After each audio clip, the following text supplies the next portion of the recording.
Hello, welcome to Business 200, Principles of Marketing. This is Chapter 2. I wanted to let you know that I recognize that Chapter 1's video went much longer than 15 minutes. So I'm going to try really hard to keep it closer to 15 minutes with this chapter and the chapters thereafter. So I'll be skipping some of these slides, including the slides highlighting the professionals. I'll let you go ahead and read that on your own.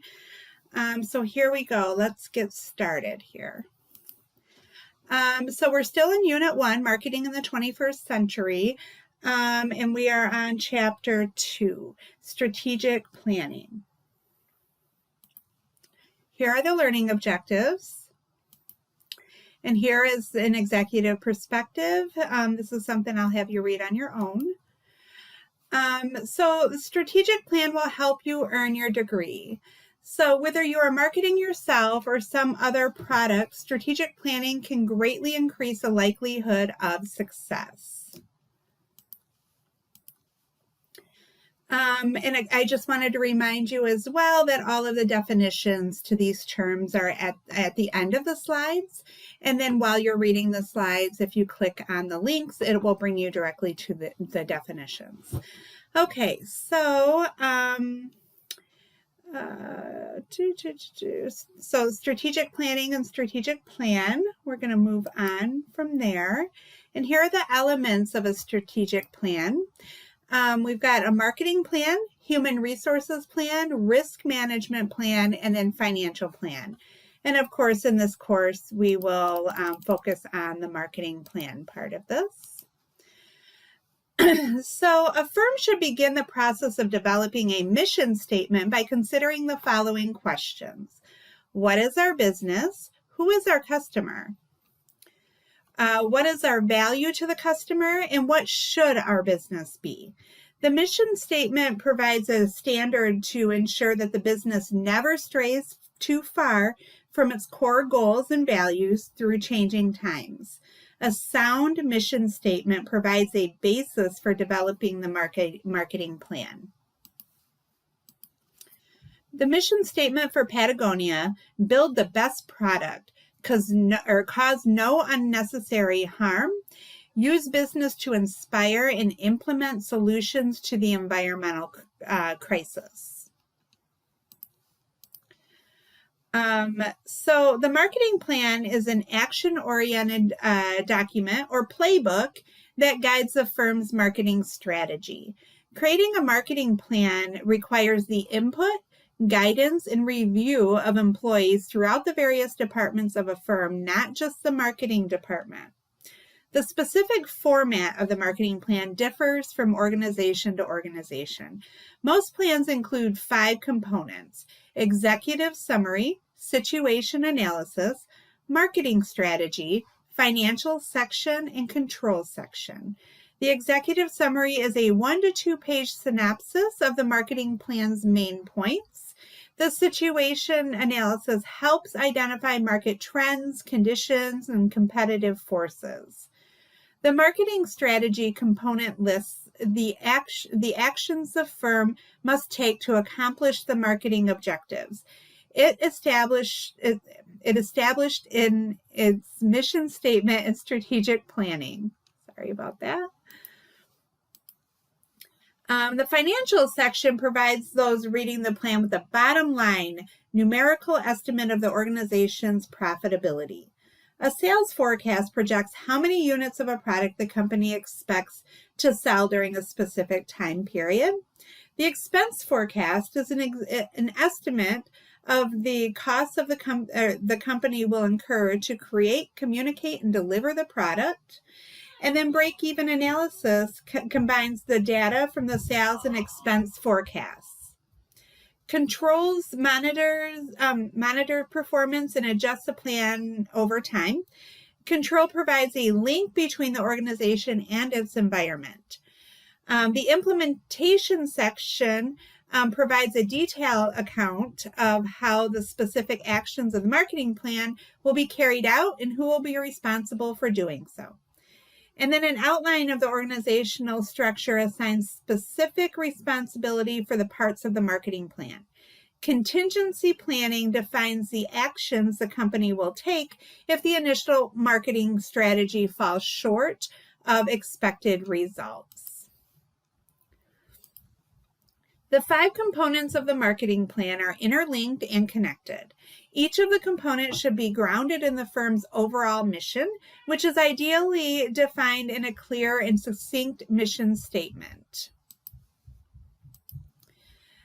A situation analysis is a systematic collection of data to identify the trends, conditions, and competitive forces that have the potential to influence the performance of the firm and the choice of appropriate strategies.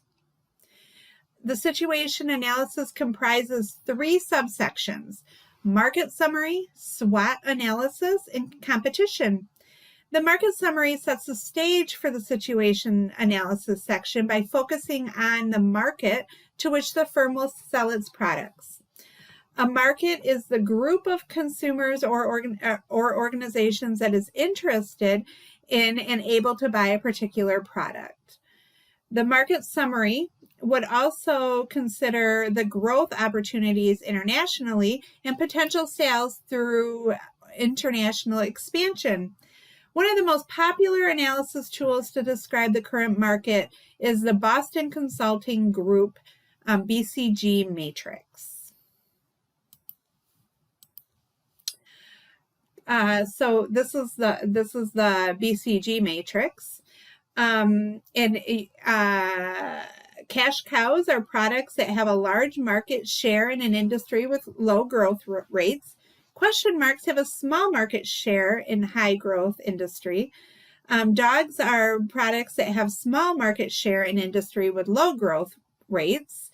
And then star products combine large market share with high growth rates.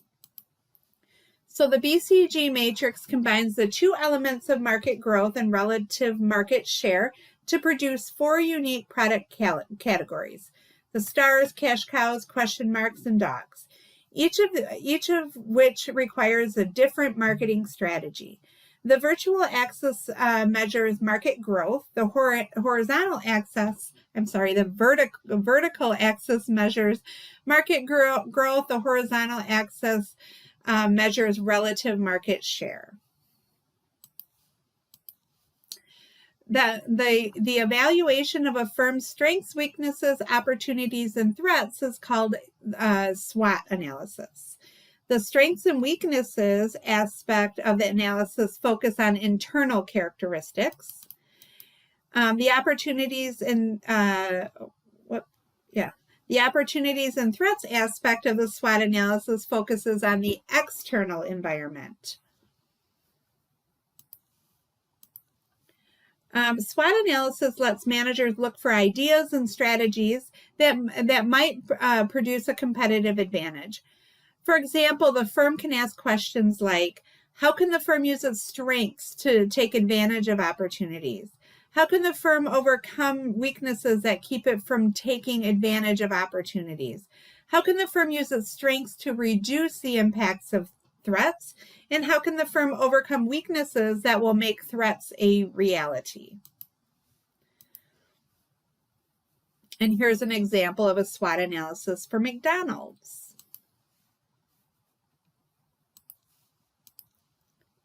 Here are the external considerations.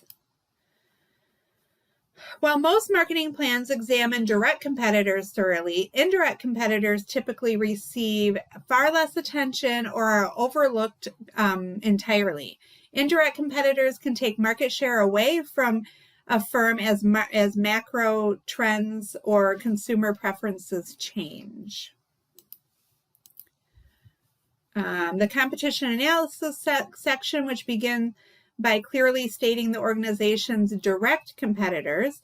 Most marketing plans are able to identify and examine direct competitors, but indirect competitors typically receive far less attention or are overlooked. A strategy is a set of actions taken to accomplish organizational objectives. The marketing strategy component of the marketing plan lists the actions the firm must take to accomplish the marketing objectives it established in its mission statement and strategic planning process.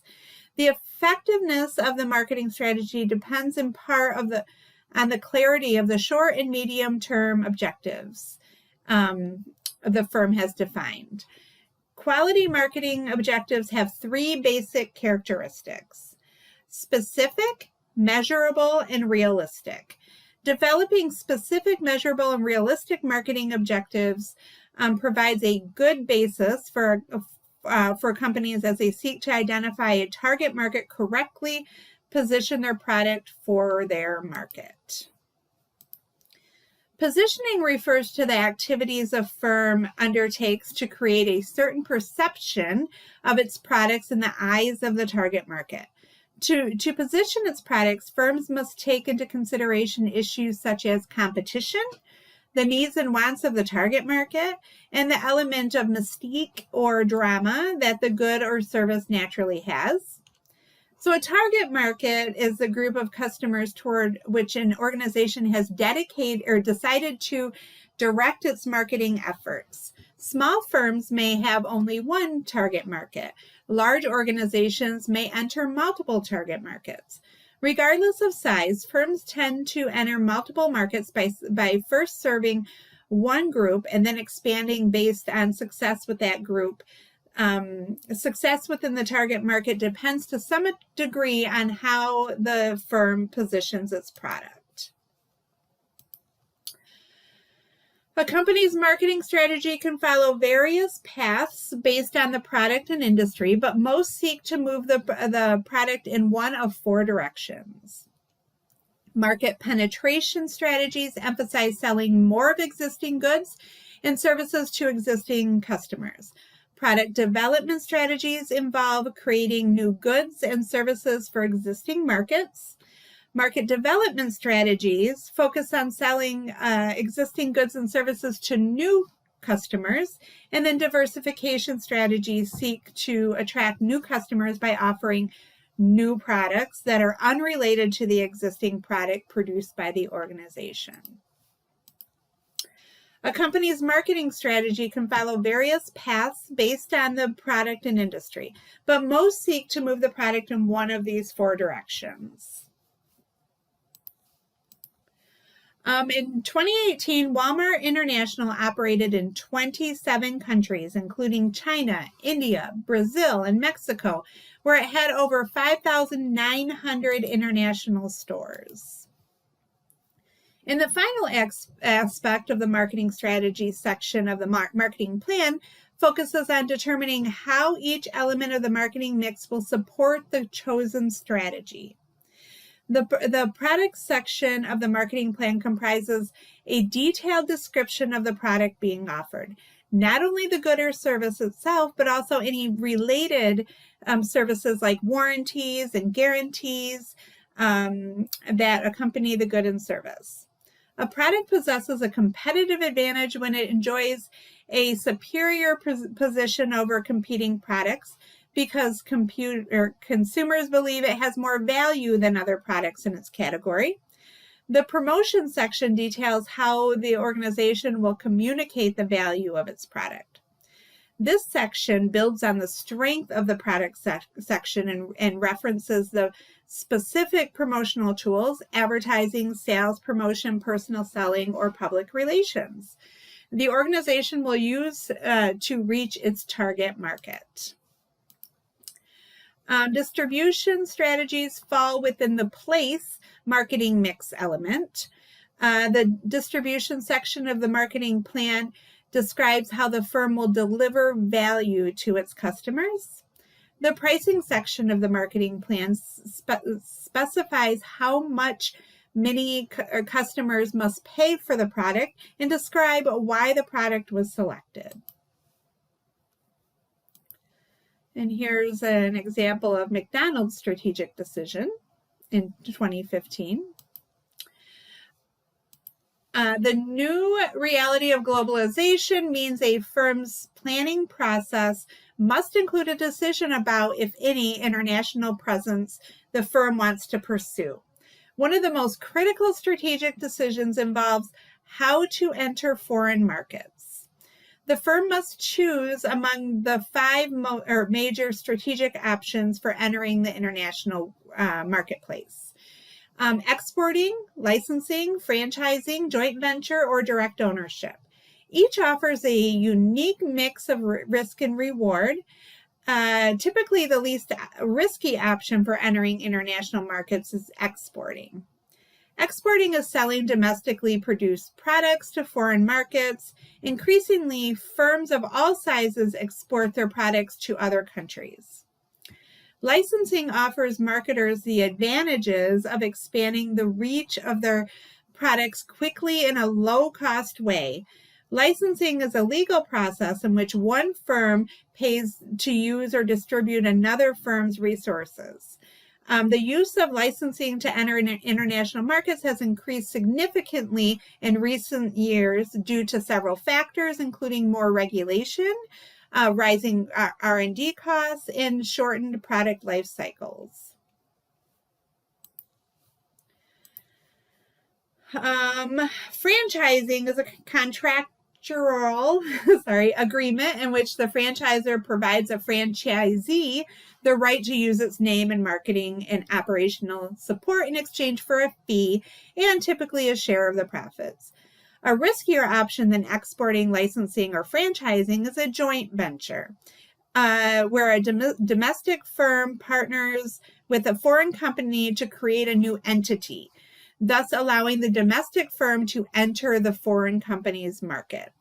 Joint ventures also can result in mistrust over proprietary knowledge, conflict over new investments, and disagreements about how to share revenue and profits. The riskiest method of entering international market is direct ownership, which requires a domestic firm to actively manage a foreign company or overseas facility. It's a good strategic option when the firm sees substantial sales potential in the international market. Marketers should diligently and thoroughly analyze the risks and rewards of each type of foreign entry as they develop their marketing plan. And here are the exporting, licensing, franchising, joint venture, and direct ownership in order from low risk to high risk. Here's an example. Burger King allows franchises to offer specific products in Japan, such as AKA Samurai Chicken and the AKA Samurai Beef, to better satisfy local customer tastes.